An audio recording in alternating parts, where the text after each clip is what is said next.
Assalamualaikum warahmatullahi wabarakatuh. Perkenalkan, nama saya Sri Asriani dengan NIM 176505153. Baik, di sini saya akan mengerjakan tugas dari manajemen proyek TI. Langsung saja kita masuk bab 7 yang dimana bab 7 berjudul fase desain. Kita langsung masuk pada pendahuluan. Di sini ATP adalah sebuah dokumen ATP atau singkatan dari acceptance plan adalah sebuah dokumen tes yang akan digunakan untuk mendemonstrasikan seluruh fungsi sistem kepada user pada fase penerimaan. Terus desain yang terstruktur atau structured design. Di sini terdapat beberapa. Yang pertama itu desain top down atau top down design. Terus desain bottom up atau bottom up design. Terus di sini pertukaran desain tingkat atas, top level design atau trade of FFS.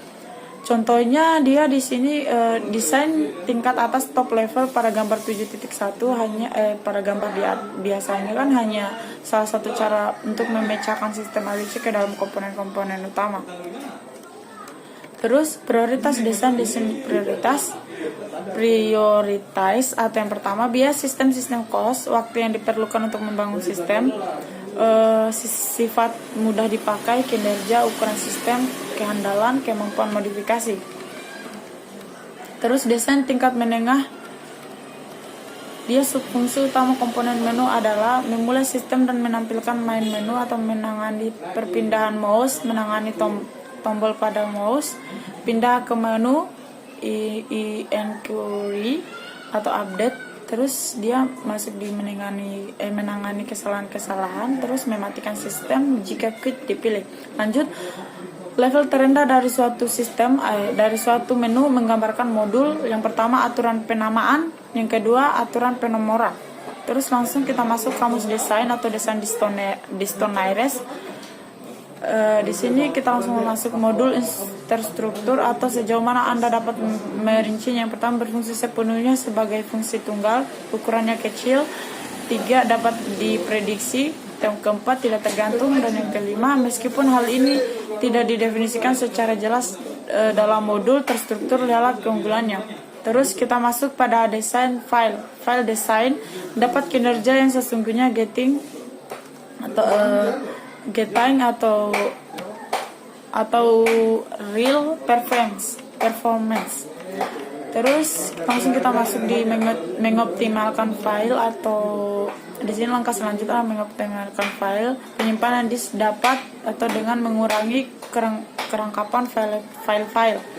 Terus mengoptimalkan sejumlah variabel atau item-item. Terus file history, pengujian desain file. Contohnya di sini tampilkan semua peristiwa pada tempat pelatihan XYZ, lokasi dan biayanya.